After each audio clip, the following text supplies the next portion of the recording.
Friends, history की series चल रही है और पिछले हिस्ट्री की सीरीज़ में मैंने कई प्रकार के वीडियोस बनाए हैं, लेकिन विशेष बात यह है कि ये हिस्ट्री की सीरीज़ मैंने स्टार्टिंग टाइमलाइन से शुरू करके 600 बीसी से स्टार्ट की है और ये आज हमारा मौर्यन एम्पायर जो हमारा बहुत ही महत्वपूर्ण टॉपिक है, इसके बारे में विस्तृत चर्चा भी करी जाएगी।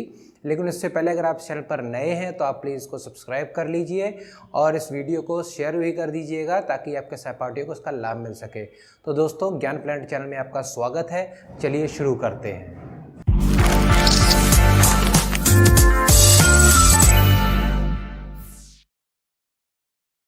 दोस्तों, इस महत्वपूर्ण हिस्ट्री की सीरीज़ में एक हमारा सबसे इम्पॉर्टेंट टॉपिक निकल कर आता है, वो है मौर्यन एम्पायर अर्थात मौर्य साम्राज्य।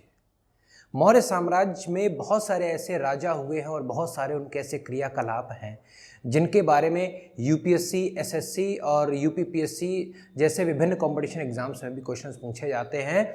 और विशेष करके जिसमें आपका प्राचीन भारत का भी जो भी सब्जेक्ट आता है उसमें खास तौर पर जैसे कि अगर आप ले लेते हैं कि टीईटी, सुपर टेट या सी टेट, किसी प्रकार के कंपटीशन एग्जाम्स में भी ये क्वेश्चंस देखने को आए हैं।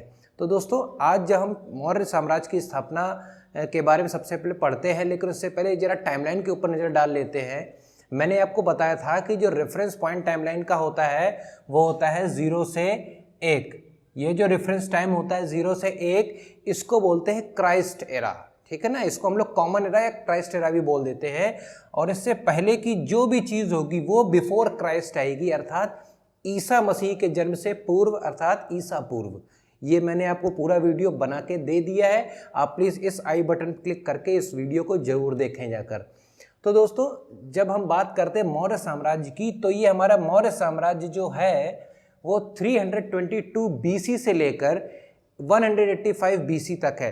अब जरा समझने वाली बात ये है कि ये तो 0 to 1 ईयर है जो कि कॉमन एरा था, क्राइस्ट एरा।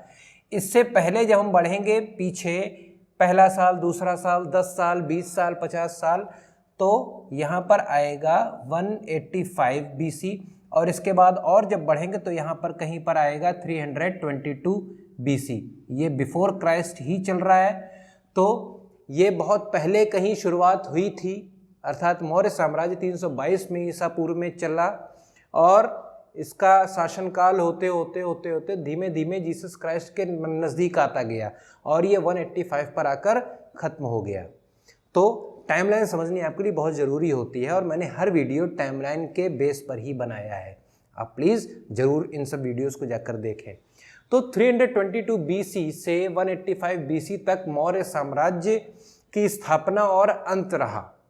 पूरा साम्राज्य है, जहाँ स्टार्टिंग आती है चंद्रगुप्त मौर्य संस्थापक थे इस मौर्य साम्राज्य के, जिन्होंने नंद वंश के धनानंद को परास्त किया था और उसकी हत्या करके राजगद्दी संभाली थी और मौर्य साम्राज्य की स्थापना की थी। उसके बाद बहुत सारे राजा आए और अंतिम शासक जो था बृहद्रथ को पुराणों में भी देखा गया है कि इनका नाम आता है। तो अंतिम जो शासक था बृहद्रथ, जिसने बहुत समय तक राज्य नहीं किया, शासन नहीं किया, लेकिन फिर भी चंद्रगुप्त मौर्य से लेकर जो आज की हमारी कड़ी है पूरे मौर्य साम्राज्य को कवर करने वाली है। तो दोस्तों, जब हम पूरे शासकों की बात करते हैं तो सबसे पहले जो संस्थापक थे चंद्रगुप्त मौर्य। चंद्रगुप्त मौर्य की कहानी मैं आपको बताऊंगा, इनके लिए मैं सेपरेट वीडियोस भी लेकर आने वाला हूं। तो जो मौर्य साम्राज्य के हमारे जो शासक हैं, आप उनके सेपरेट वीडियोस भी जरूर देखिएगा। फिलहाल छोटी सी कहानी चंद्रगुप्त मौर्य के बारे में बता देता हूँ कि चंद्रगुप्त मौर्य को ज़्यादा शासन करने के बारे में जानकारी नहीं हुआ करती थी। उससे पहले धनानंद, जो कि महापद्मनंद के 8 पुत्रों में से एक पुत्र थे, वो राजगद्दी पर बैठे। अब जब धनानंद राजगद्दी पर बैठ जाता है, उसके बाद वो अपने नंद वंश को बहुत ही हर जगह उसका संपोषण करने के चक्कर में, हर प्रकार से उसको फैलाने के चक्कर में, परिवर्तित करने के चक्कर में वो क्या करता है, हर प्रकार से कर लेना, वसूल करना शुरू कर देता है और जिस प्रकार से राज्य और प्रजा की हानि होना शुरू हो जाती है। उसी समय चाणक्य का भी अपमान हो जाता है। चाणक्य अपनी शिखा को खोल देते हैं और ये प्रतिज्ञा करते हैं कि इस शिखा को मैं तब बांधूंगा जब मैं तुम्हारे साम्राज्य को नस्तनाबूद कर दूंगा। और उसी दिन से चाणक्य उस राज दरबार से निकल जाते हैं और निकलकर जब उसकी भेंट एक महाप्रतापी और पराक्रमी चंद्रगुप्त मौर्य से होती तो वो ये आशा कर लेते हैं कि यही वो व्यक्ति है या यही वो बालक है, मुझे इस बालक को ही इतनी ऊंचाई पर ले जाना है अपने ही ज्ञान के द्वारा, ताकि ये बड़ा होकर इस नंद साम्राज्य की ईंट से ईंट बजा दे, नींव हिला कर रख दे, पूरा बर्बाद करके रख दे और खुद अपने ही साम्राज्य की स्थापना करे, जिसको वो कहेगा मौर्य वंश या मौर्य साम्राज्य। तो दोस्तों यही हुआ था जब धनानंद को चाणक्य की ये प्रतिज्ञा सुनाई पड़ी तो धनानंद जरा से भी विचलित नहीं हुआ, क्योंकि जो व्यक्ति अपने मद के नशे में चूर होता है वो इन सब दुनियादारी के बातों से उसका कोई लेना देना नहीं होता है। और इसी बीच चंद्रगुप्त मौर्य बड़ा हो रहा था चाणक्य की शिक्षाओं के बीच, और जब चंद्रगुप्त मौर्य पूरी तरह से शक्तियों से परिपूर्ण होकर आक्रमण कर देता है और वहीं पर धनानंद से उसकी टक्कर होती है और बहुत भयंकर युद्ध होता है और उस भीषण युद्ध में धनानंद मारा जाता है और चंद्रगुप्त मौर्य मौर्य वंश की स्थापना कर देता है। तो दोस्तों सबसे पहला क्वेश्चन यही आता है, मौर्य वंश की स्थापना किसने की थी? तो सीधा सीधा इसका आंसर है मौर्य वंश की स्थापना चंद्रगुप्त मौर्य ने की थी। किसके कहने पर? कौटिल्य के कहने पर। दोस्तों चाणक्य के दो नाम और हैं, कौटिल्य और विष्णुगुप्त। इसके बारे में विस्तृत चर्चा हम बाद के वीडियोस में करेंगे। तो सबसे पहले जब संस्थापक की बात आती है, और ये पहला शासक भी है, पहला संस्थापक भी है चंद्रगुप्त मौर्य। ये 322 ईसा पूर्व में बैठा था। मैंने आपसे क्या बताया, 322 ईसा पूर्व में ही मौर्य साम्राज्य की स्थापना हुई थी। अर्थात किसने की थी? चंद्रगुप्त मौर्य 322 ईसा पूर्व में बैठा इस जगह पर, यहाँ पर, और इसने 298 बीसी तक शासन किया। काफी लंबा शासनकाल आप इसको कह सकते हैं, एक राजा के रूप में इसका काफी लंबा शासनकाल था। चंद्रगुप्त मौर्य के बारे में मैं विस्तृत जरूर बताऊंगा, लेकिन थोड़ा सा आप सुन लीजिए, क्योंकि चंद्रगुप्त मौर्य जैन धर्म का मतानुयायी था, जैन धर्म को ही मानने वाला था। लेकिन चंद्रगुप्त मौर्य ने अपने शासनकाल में बौद्ध धर्म को भी पोषण दिया था। तो बौद्ध धर्म को नकारा नहीं। चंद्रगुप्त मौर्य बहुत ही अच्छा शासक था, उसका एडमिनिस्ट्रेशन बहुत अच्छा था, हर प्रकार के लोग उसके शासनकाल में फल फूल सकते थे। लेकिन उसकी स्वयं की शिक्षाएं वो किस धर्म से लेता था? जैन धर्म का मतानुयायी था। और वो ये काफ़ी क्वेश्चन आ चुका है कि चंद्रगुप्त मौर्य किस धर्म को मानने वाला था, तो आप बताएंगे जैन धर्म। चंद्रगुप्त मौर्य 298 बीसी के बाद जब उसकी मृत्यु हो जाती है, बहुत ही पराक्रमी प्रतापी राजा था। इसको भी आप चक्रवर्ती सम्राट की श्रेणी में रख सकते हैं। पूरे इतिहास काल में कुछ ही राजा ऐसे हुए हैं जिनको आप चक्रवर्ती सम्राट की श्रेणी में रखते हैं। तो जैसे कि चंद्रगुप्त मौर्य, इसके बाद फिर एक और चक्रवर्ती सम्राट आता है वो अशोक, उसके बाद फिर एक और आते हैं कई कनिष्क। तो आप कुछ ही राजा हैं, ज़्यादा नहीं है, गिनती में है। इसके बाद इनका ही पुत्र बिंदुसार। बिंदुसार दो, आप कंफ्यूज नाम में मत होइएगा। एक मैंने पहले वीडियो से बताया था बिंबिसार, जो कि हर्यक वंश का संस्थापक था, सम्राट भी था। तो हर्यक वंश में थे बिंबिसार, वो भी जैन धर्म के ही मानने वाले थे। और ये चंद्रगुप्त मौर्य के बेटे हैं बिंदुसार। वहाँ पर बिंबिसार का पुत्र कौन था? अजातशत्रु। और यहाँ पर चंद्रगुप्त मौर्य का पुत्र है बिंदुसार और इसका पुत्र होगा अशोक। तो बिंदुसार के बारे में जब 298 बीसी में, यानी कि लगभग यहाँ से यहाँ पर चंद्रगुप्त मौर्य की मृत्यु हो गई, तो जस्ट इसी समय पर बिंदुसार बैठा राजगद्दी पर और उसने 298 से लेकर 273 बीसी तक शासन संभाला। यहाँ पर कहीं पर 273 बीसी आएगा। अब धीमे धीमे टाइमलाइन आगे की ओर बढ़ रही है, हमारी तरफ पहुँच रही है। आज क्या चल रहा है? 2020। तो आप लोग ध्यान रखिएगा। जब 298 में बिंदुसार बैठा, और ये भी क्वेश्चन आता है कि बिंदुसार किस धर्म को मानने वाला था, तो मैंने आपको बताया कि इस धर्म में, इस मौर्य वंश में केवल दो ही शासक ऐसे रहे हैं जिन्होंने पूरी तरह से जैन धर्म को माना था। एक है चंद्रगुप्त मौर्य और बिंदुसार। ये कट्टर जैन धर्म के मतानुयायी थे, ये मत इनके मतों को ही मानते थे। लेकिन ऐसा नहीं था वो किसी और धर्म की भी अवहेलना करें, नहीं, वो उन्होंने सब धर्मों को पोषण दिया था। तो 273 बीसी में इनकी मृत्यु होने के बाद बिंदुसार के ही पुत्र अशोक ने राजगद्दी संभाली। और अशोक के बारे में उनके नाम से कोई भी अपरिचित नहीं है, कोई भी उनके नाम से अछूता नहीं है, क्योंकि सम्राट अशोक, वही महान अशोक जिसने कलिंग के युद्ध में कत्लेआम मचा दिया था और बिल्कुल उसी समय उसने अपनी तलवार को फेंक दिया और वहीं से वो एक तरह से सन्यासी जीवन या भिक्षु जीवन जीने लगा था और बौद्ध धर्म की शरण में चला गया था। अब ध्यान देने वाली बात यह है कि ऊपर के ये दोनों राजा जैन धर्म के मतानुयायी थे, जबकि अशोक ने बौद्ध धर्म की शरण प्राप्त कर ली थी।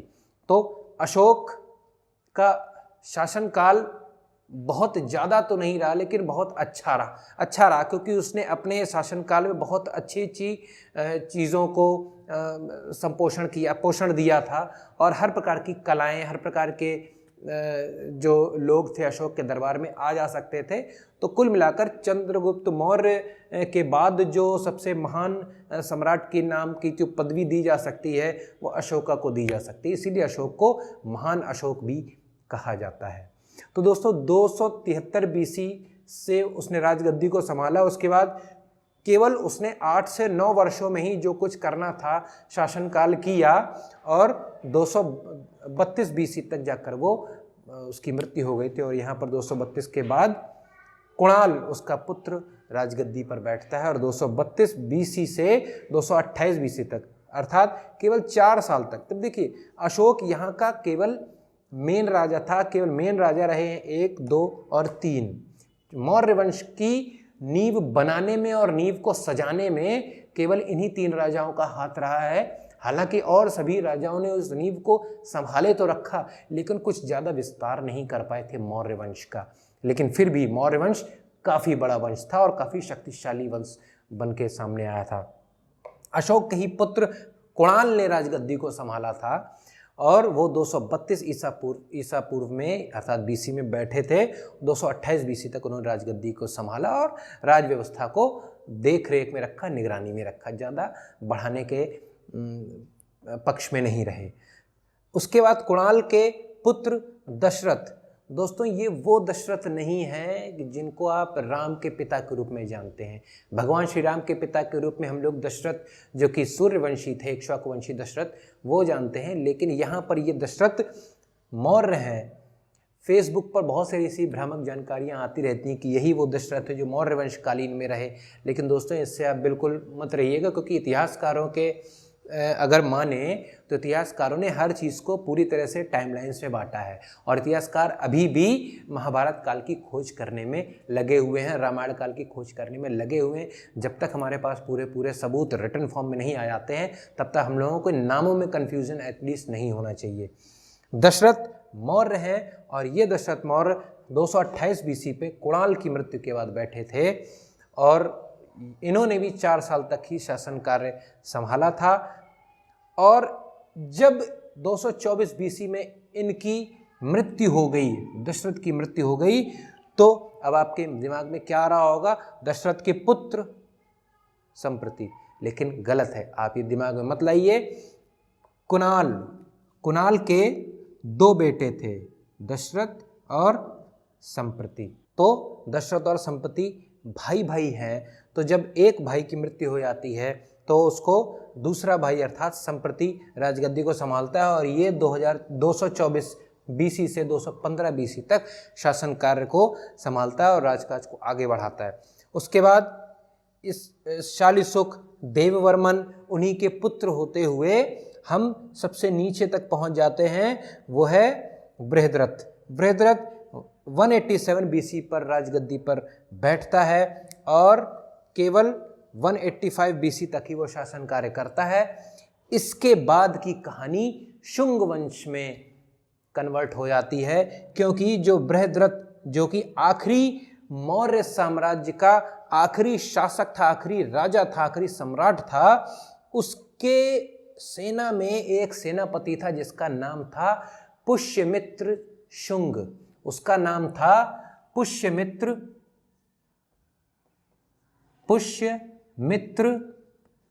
शुंग। ये किसके दरबार में था? ये था बृहद्रथ के दरबार में। कौन था? सेनापति था, सेना नायक था। इस पुष्यमित्र शुंग ने एक बार जब बृहदत्त अपने नगर का निरीक्षण करने बाहर निकले तो इस पुष्यमित्र शुंग ने धोखे से बृहदत्त की हत्या कर दी, बृहदत्त मौर्य की हत्या कर दी और वहीं जो मौर्य वंश का जो आखिरी शासक था धराशायी हो गया।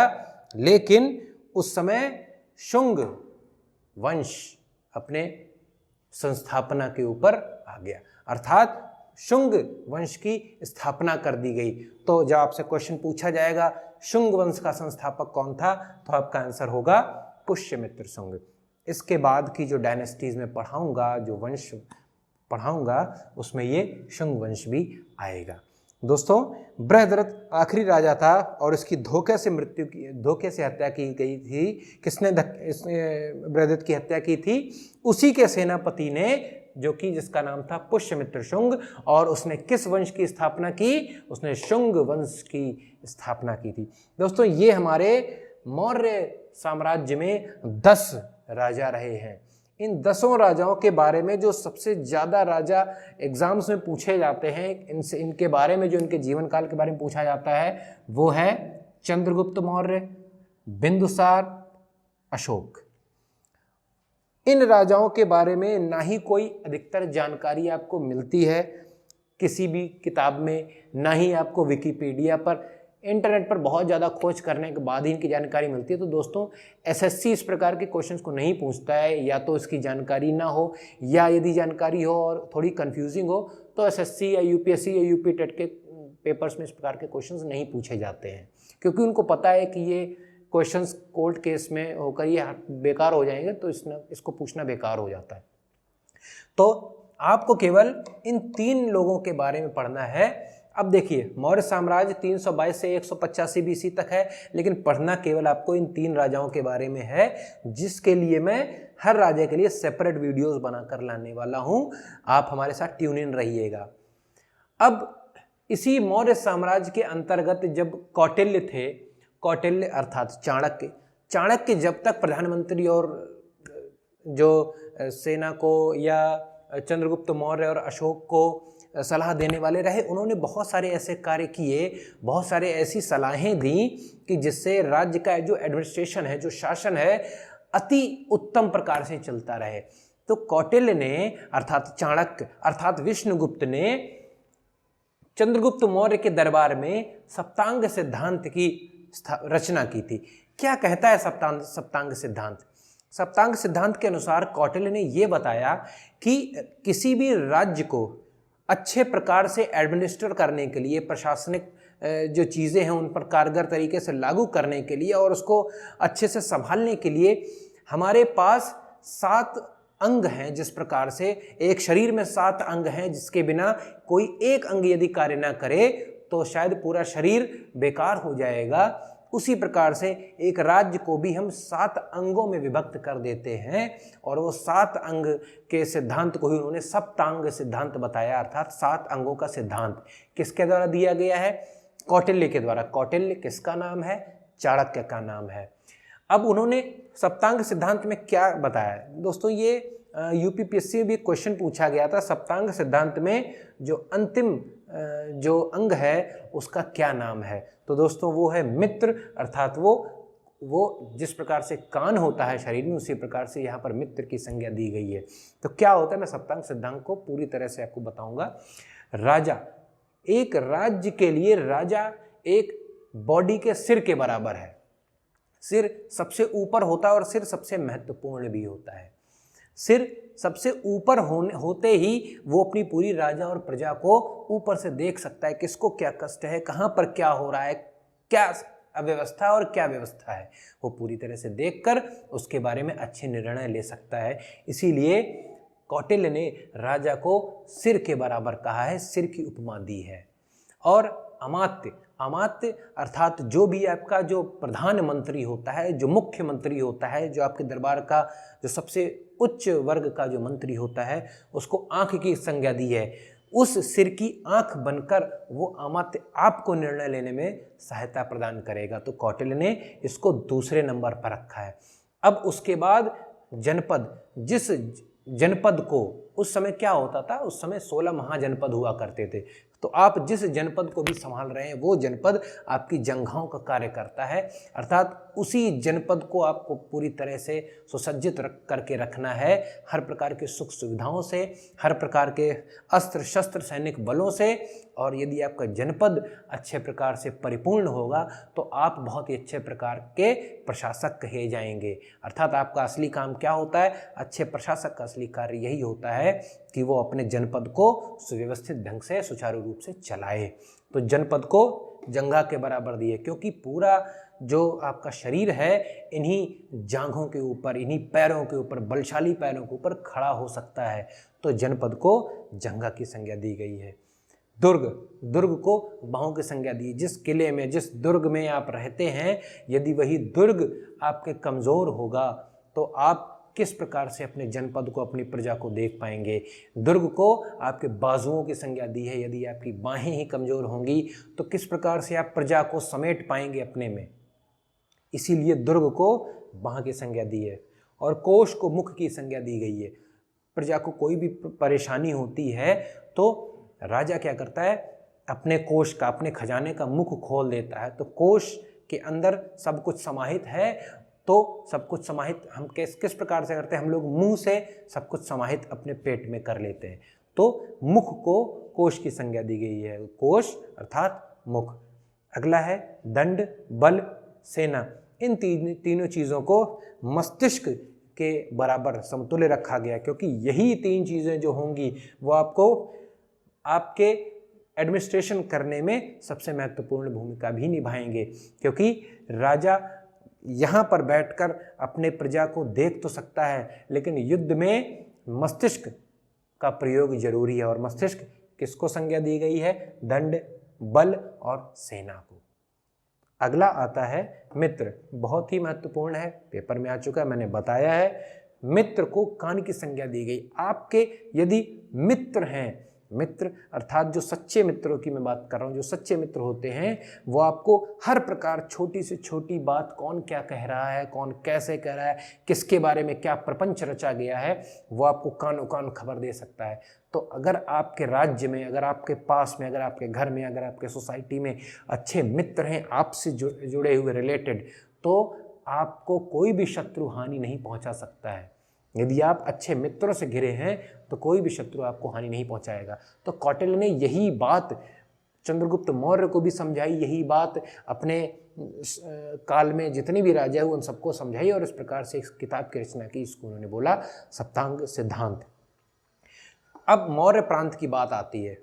मौर्य प्रांत में 5 प्रांत बनाए गए थे, जिसमें से 4 प्रांत बनाए गए थे चंद्रगुप्त मौर्य के द्वारा। ये 4 प्रांत चंद्रगुप्त मौर्य के द्वारा, और आखिरी प्रांत जो है वो बनाया गया था सम्राट अशोक के द्वारा, महान अशोक के द्वारा। चंद्रगुप्त मौर्य ने जो प्रांत बनाए थे उसमें उन्होंने उत्तरापथ को आप बिल्कुल भी उत्तर प्रदेश ना समझिए, क्योंकि उत्तर प्रदेश बहुत ही डिवाइडेड रूप है, बहुत ही संक्षिप्त रूप है। उत्तरापथ जिसकी राजधानी उन्होंने तक्षशिला को रखा, तक्षशिला, जिसको इंग्लिश में आप लोग टैक्सिला भी बोलते हैं। फिर दूसरा जो प्रांत रखा उन्होंने बनाया था, उसको बनाया था अवंती को, जिसकी राजधानी उज्जैनी को रखा। बहुत ही राजधानियाँ पूछी जाती हैं, तो इसीलिए मैंने आपको ये सेपरेटली दे दिया है। तीसरा जो बताया है वो है दक्षिणापथ। दक्षिणापथ को आप बिल्कुल भी दक्षिण भारत मत समझिए, कई चीज़ों में डिवाइड हो चुका है अब, लेकिन पूरे दक्षिणापथ को उन्होंने बता दिया था स्वर्णगिरी या स्वर्णगिरी। और उसके बाद प्राची, मध्य प्रदेश। इन्होंने मध्यपथ या मध्य प्रदेश, ये वो वाला मध्य प्रदेश नहीं है जो आज हमारे पास मौजूद है। ये मध्य प्रदेश मतलब कि इनके शासनकाल में, मौर्य वंश के शासनकाल में जो बीच का हिस्सा है वो होगा मध्य पथ या मध्य प्रदेश। तो उसको उन्होंने क्या नाम दिया था? प्राची। तो प्राची जो प्रांत था उसकी राजधानी उन्होंने रखी थी पाटलिपुत्र। पाटलिपुत्र अर्थात आज का पटना। तो पटना बिहार की राजधानी है, तो हम ये नहीं कहेंगे कि यही वो प्राची मध्य प्रदेश का है जो बिहार है। बिहार की राजधानी पटना बाद में बनाई गई, ठीक है ना। ये पाटलिपुत्र पहले प्राची की राजधानी, और पाटलिपुत्र कई लोगों की राजधानी रह चुकी है। फिर जब ये 4 प्रांत मुख्य रूप से बने रहे चंद्रगुप्त मौर्य और बिंदुसार के शासनकाल में बिंदुसार ने कुछ ज़्यादा घटोत्तरी बढ़ोतरी नहीं की थी, लेकिन जब सम्राट अशोक आए, जब कलिंग का युद्ध उन्होंने लड़ा, तो उस कलिंग को भी अपने में समाहित करके उन्होंने कलिंग, उसके बाद जब अशोक ने तलवार त्याग दी थी, लेकिन उन्होंने कलिंग को ऐसे ही नहीं छोड़ दिया क्षिप्त विक्षिप्त, उन्होंने कलिंग को संभाला। जिस प्रकार से उन्होंने नरसंहार किया था, उसी प्रकार से उन्होंने उसी कलिंग को संभाला और उस कलिंग को संभाल कर वहाँ पर अपनी राजधानी तोसली को बनाया। तो इस प्रकार से जब आपसे पूछा जाए मौर्य प्रांत में कुल कितनी प्रांत बनाए गए, तो आपका आंसर होगा 5। लेकिन यदि कहा जाए अशोक ने किसको 5वां प्रांत बनाया, तो आपका उत्तर होगा कलिंग। और ये प्रांत चंद्रगुप्त मौर्य के काल में थे, जिसको बोला गया उत्तरापथ, अवंती, दक्षिणापथ, प्राची। आप लोग पूरी तरह से समझ रहे होंगे, आशा है। अब मैंने आपको पहले ही बता दिया कि इस पूरे मौर्य साम्राज्य में हर प्रकार के धर्मों का सम्मान होता था, आदर होता था, मान्यताएं होती थी, लेकिन जो सबसे ज़्यादा मान्यताएं की गई वो जैन धर्म के मतों के बारे में की गई। जैन धर्म को मानने वाले आपके जो सभी महान सम्राट हुए वो जैन धर्म को मान रहे थे। किस काल में? मौर्य काल में। लेकिन बौद्ध धर्म की ज़रा सी भी अवहेलना नहीं की गई, क्योंकि सम्राट अशोक ने स्वयं बौद्ध धर्म को स्वीकार कर लिया था और बौद्ध धर्म को मानने वाले वो मौर्य साम्राज्य के पहले शासक और सम्राट बने थे। दोस्तों, जब बात आती है मौर्य साम्राज्य में किस प्रकार की मुद्रा चलती थी, उस मुद्रा का नाम क्या था, तो आप बताएंगे उस मुद्रा का नाम था पण। उसका नाम था पण या पण। आप या तो पन कहेंगे या पण कहेंगे, दोनों चीज़ें आप कह सकते हैं, पेपर में जो भी लिख कर आए। उस समय कुछ कर चला करते थे। मैं कर की एक सूची इस जगह पर डाल रहा हूं, आप जरा देखकर उसका स्क्रीनशॉट ले लीजिएगा। लेकिन जो उसमें से कुछ मेन कर हैं जिसमें आप देख पा रहे होंगे, सीता, प्रणय और बलि। ये मुख्य कर मैंने इसलिए आपसे बताए क्योंकि ये सीता, प्रणय, बलि, ये नाम से ऐसा देखकर लग रहा है कि हमने इनका नाम सुन रखा है पहले से ही और ये कुछ वैसे ही होंगे। लेकिन आपको फंसाने के लिए पेपर में इसी प्रकार की चीज़ें पूछी जाती हैं, क्योंकि ये सीता वो सीता नहीं है जो जनक की पुत्री थी। ये सीता कर है, जो कि राज्य की भूमि का कर होता है। राज्य की भूमि से जो भी आय उत्पन्न होती है वही कर के रूप में जब दिया जाता है तो उसको सीता कर बोलते हैं। उसी प्रकार से जो दूसरा है प्रणय, प्रणय का अर्थ दूसरा होता है, लेकिन यहाँ पर प्रणय का अर्थ आपातकालीन जब अवस्थाएं आती हैं, विपत्तियां आती हैं, तो उस समय जो कर की जो कर लिया जाता है उसको हम लोग प्रणय कर कहते हैं। आप सब लोग मिलकर हमें कर दीजिए तो उसको प्रणय कर कहा जाता है। फिर बलि, बलि वो नहीं है कि कोई भी आकर किसी भी जानवर की बलि दे देता है, वो बलि नहीं है। इसीलिए आपको आप पूरी तरह से जब श्योर होते हैं कि हाँ ये तो हम जानते हैं बलि तो वही चीज़ होती है। अगर आपसे क्वेश्चन में आंसर ऑप्शंस में दे दिया जाए बलि मतलब किसी की हत्या कर देने के बाद दिए चढ़ावा चढ़ाने वाली वस्तु, तो आप लोग उसी पर टिक कर देंगे। लेकिन बलि मौर्य साम्राज्य में एक कर होता था जो एक प्रकार का राजस्व कर ही कहा जाता था। तो ये आपके पास आपकी लिस्ट है, आप इसका स्क्रीनशॉट ले लीजिएगा। और बल्कि मैं यहाँ से बोर्ड से थोड़ा सा साइड में हो जा रहा हूँ, आप इस पूरे बोर्ड का स्क्रीनशॉट लेकर रख लीजिए, आपको आसानी रहेगी।